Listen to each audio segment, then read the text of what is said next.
Oi, eu sou Emanuele e esse é o nosso trabalho Busca por Pertencimento em Meio à Desconexão.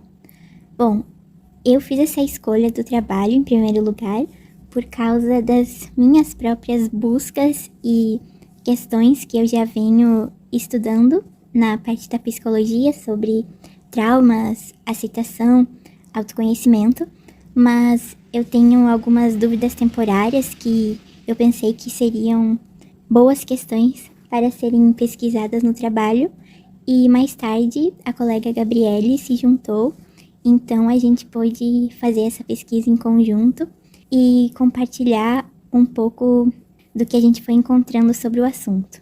Oi, meu nome é Gabriele, sou da cidade. Quando eu me deparei com o tema busca por pertencimentos em meio à desconexão, eu senti que eu poderia agregar e me juntei à colega Emanuele Bastos para fazer esse trabalho. Algumas das dúvidas temporárias que mais me chamaram a atenção durante o momento que a gente estava fazendo o trabalho foi o que é despersonalização e quais as causas, assim como ter motivação para mudar e para se abrir aos estímulos externos sem antes passar por um processamento da mente e quais habilidades são necessárias para se ter uma vida com inteligência emocional. Quando eu me deparei com esse assunto, eu fiquei pensando de que maneiras, principalmente na adolescência, né, que é um momento tão confuso, normalmente, a gente poderia encontrar uma maneira de escapar dessa sensação de não se reconhecer mais.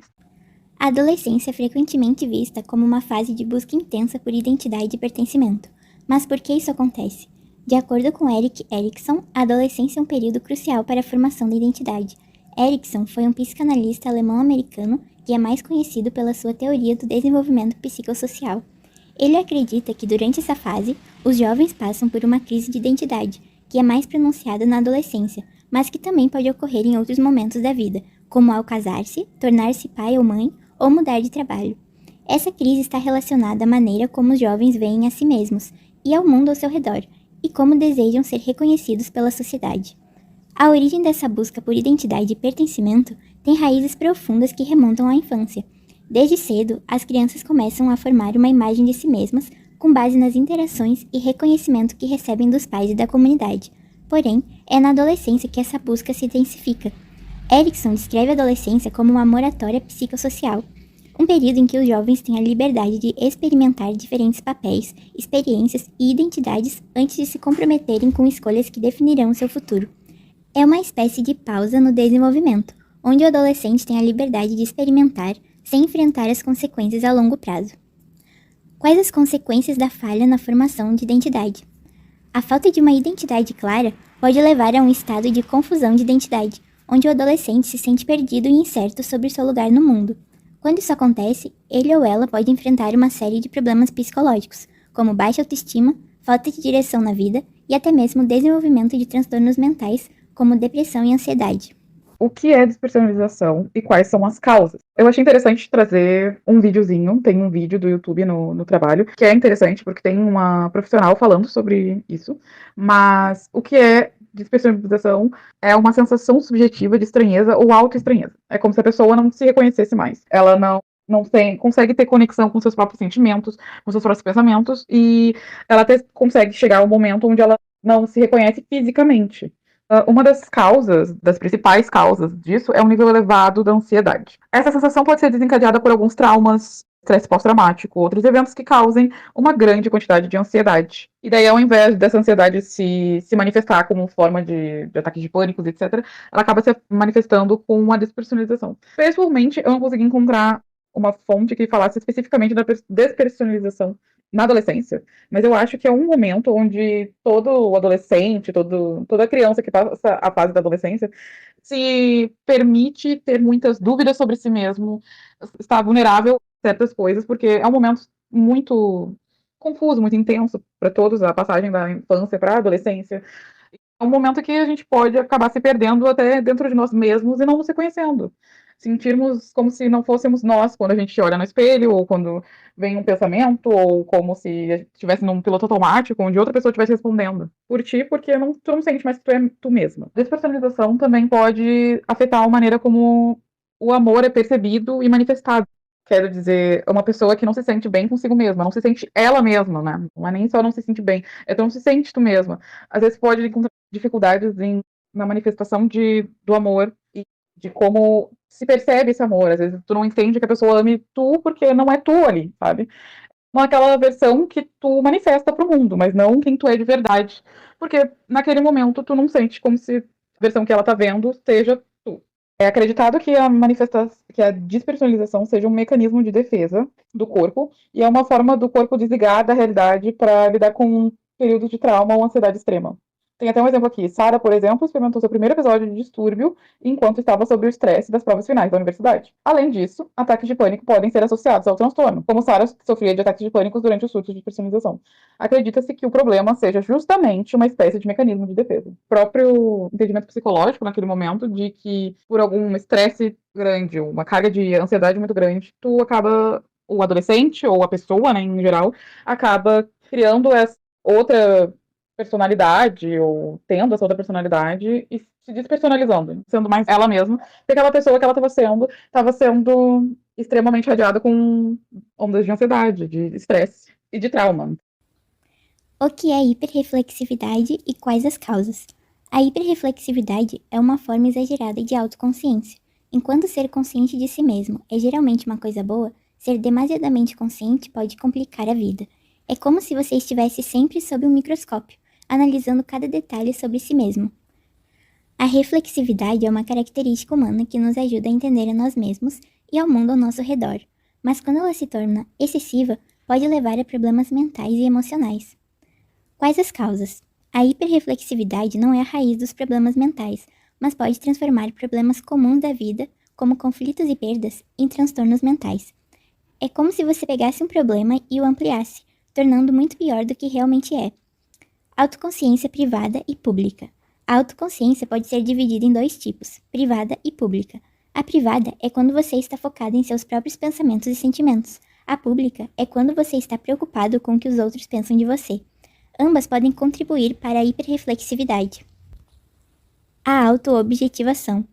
Esse é um termo que se refere a quando você começa a se ver através dos olhos dos outros, especialmente em termos de atratividade sexual. Isso pode levar a uma obsessão com a aparência e está relacionado a diversos problemas psicológicos. A hiperreflexividade não é exclusiva de um único transtorno mental. Ela pode ser encontrada em quase todos, desde depressão e ansiedade até mania e esquizofrenia. A origem da sensação de não pertencimento. A sensação de não pertencimento é um sentimento de isolamento e desconexão com o mundo ao redor. É quando você sente que não se encaixa em nenhum grupo, seja ele familiar, social ou profissional. Os fatores que influenciam a sensação de não pertencimento. A necessidade humana de relações significativas. O psicólogo Abraham Maslow, em sua hierarquia das necessidades, colocou o amor e o pertencimento como fundamentais para o bem-estar humano. Isso nos mostra o quanto é importante ter relações significativas para nos sentirmos completos. Mundo digital e volátil. Vivemos em uma era digital onde é possível se conectar com qualquer pessoa, em qualquer lugar, a qualquer momento. Porém, essa hiperconectividade pode, paradoxalmente, nos fazer sentir mais sozinhos do que nunca. A busca externa de validação. Muitas pessoas buscam o sentimento de pertencimento através de métricas externas, como um sucesso na carreira ou popularidade nas redes sociais. Porém, essas são formas superficiais e muitas vezes insatisfatórias de se sentir parte de algo. Desconexão interna. Quando nos sentimos desvalorizados ou mal interpretados, podemos perder a conexão com o nosso verdadeiro eu. Isso pode levar a uma sensação de isolamento, tanto internamente quanto em relação ao mundo ao nosso redor. Pertencimento falso. O desejo de pertencer pode nos levar a fazer concessões que nos tornam inautênticos. Isso pode ser tão prejudicial quanto o sentimento de não pertencimento, pois nos afasta de quem realmente somos. E a relação consigo mesmo. A chave para um verdadeiro sentimento de pertencimento está na relação que temos com nós mesmos.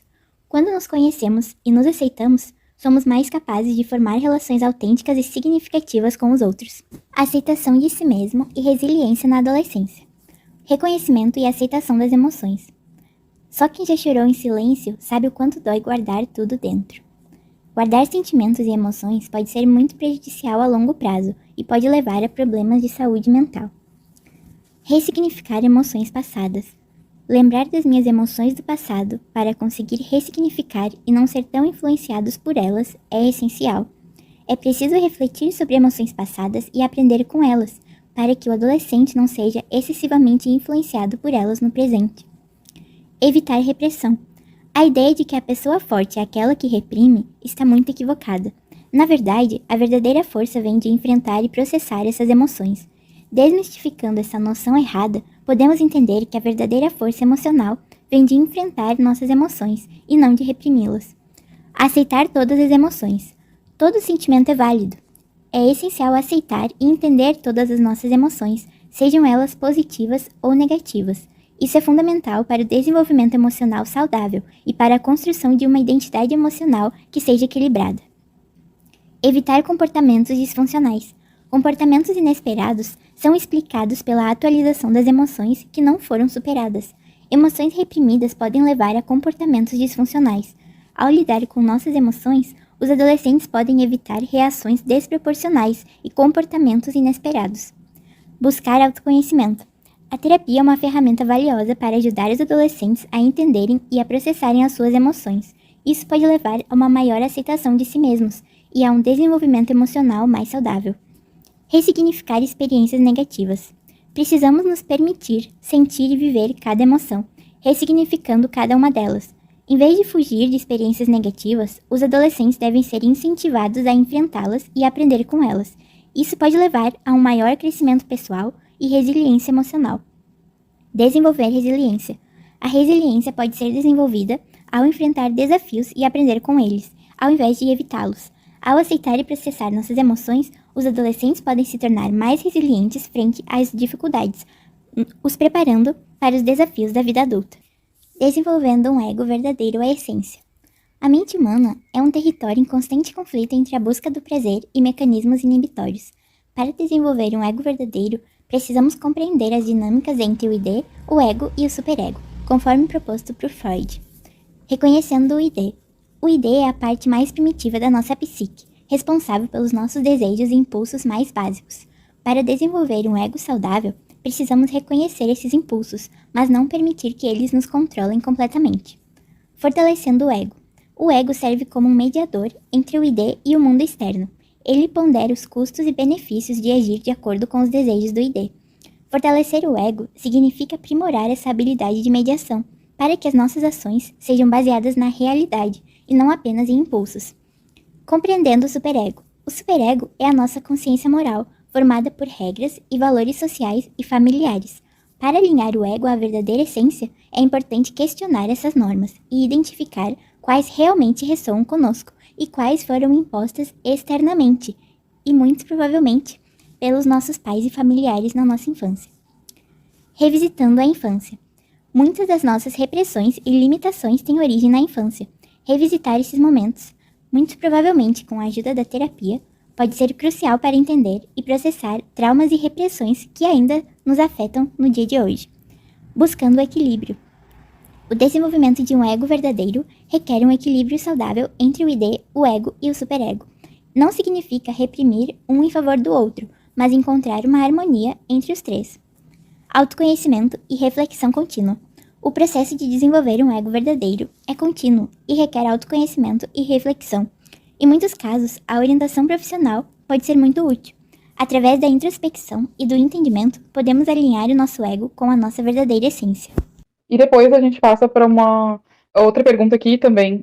Tentar saber como é que se faz para ter motivação para mudar, para pegar os estímulos externos e passar pelo processamento da mente, para poder ver que tu tem um problema, que tem alguma coisa errada acontecendo contigo e tu mudar, porque às vezes é um pouco mais fácil pessoas teu externo notarem coisas diferentes em ti, mas quando é que tu vê e que processos tu tem que passar para poder tratar essa despersonalização ou mudança de comportamento que está passando pela tua cabeça naquele momento. E brevemente ali tem as etapas, os estágios, também tem a dúvida temporária, que é como ter motivação, e aí temos algumas dicas, os 6 estágios de mudança de comportamento pautados aqui, que são basicamente no começo a pré-contemplação, que é onde tu se pergunta qual é o problema, mas não enfrenta ele.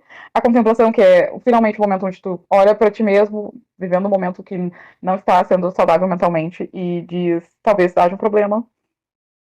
Aí que também tu começa a analisar também quais são os benefícios das mudanças deve ou precisa fazer na vida, procurar aconselhamento psicológico, etc. Preparação, me sendo pronto para enfrentar esse problema. Aí depois a ação, tu vai agindo. A manutenção, que é continuar se procurando sempre o caminho mais saudável mentalmente para poder continuar se fortalecendo, a ponto de não ter mais um episódio de despersonalização. E aí pode haver uma recaída, sim, isso é possível, mas o mais importante de se observar é que são os gatilhos que podem te levar para isso, e também não é que diz que não é uma vergonha, né, ter um momento de novo, mas é possível ter que procurar, né, voltar, nem que seja do começo, para poder encontrar o caminho para uma vida saudável mentalmente. E aqui nós temos as quais habilidades são necessárias para se ter uma vida com inteligência emocional. Que tem um videozinho de uma profissional também. E ela fala sobre as habilidades que precisam se ter. E aqui a gente tem um texto, né, que fala sobre a inteligência emocional, que ela pode ser definida como um conjunto de processos mentais que permitem ao indivíduo reconhecer, usar e compreender e gerir as emoções ou estados emocionais. Também existe aqui as 4 grandes categorias, né, de habilidades que a gente pode ter para encontrar essa inteligência emocional, que seria a primeira, percepção emocional, que diz respeito à capacidade do indivíduo de identificar as emoções e o seu conteúdo de uma forma mais clara e precisa, tanto em si como nos outros. Facilitação ou assimilação emocional, que se refere à forma como as emoções atuam no pensamento, na medida em que se parte do pressuposto de que as emoções ajudam a melhorar os processos cognitivos, auxiliando-os. A terceira habilidade seria a compreensão emocional, esta diretamente relacionada com o processamento das emoções, ou seja, implica tanto uma atividade antecipatória de modo a conhecer as causas do estado emocional. E a última habilidade seria a gestão emocional, que consiste no controle das emoções em si próprio e nos outros, sendo que engloba os processos de se manter alerta para as emoções que determinadas situações desencadeiam. Que é muito sobre começar a entender as emoções que te cercam, os gatilhos que te levam à personalização. Nesse caso aqui não é específico para a despersonalização, uma criação de inteligência emocional não precisa exatamente só ter o objetivo de te ajudar em algum, algum momento de dificuldade, mas também eu acho que é bom para qualquer adolescente, principalmente, começar a saber como gerir as emoções, de certa forma, porque é uma fase onde as emoções estão muito à flor da pele, né? Então eu acho que é interessante que os adolescentes, adultos, crianças, até aprendam desde pequenos um pouco como é entender, compreender as emoções e como lidar com elas.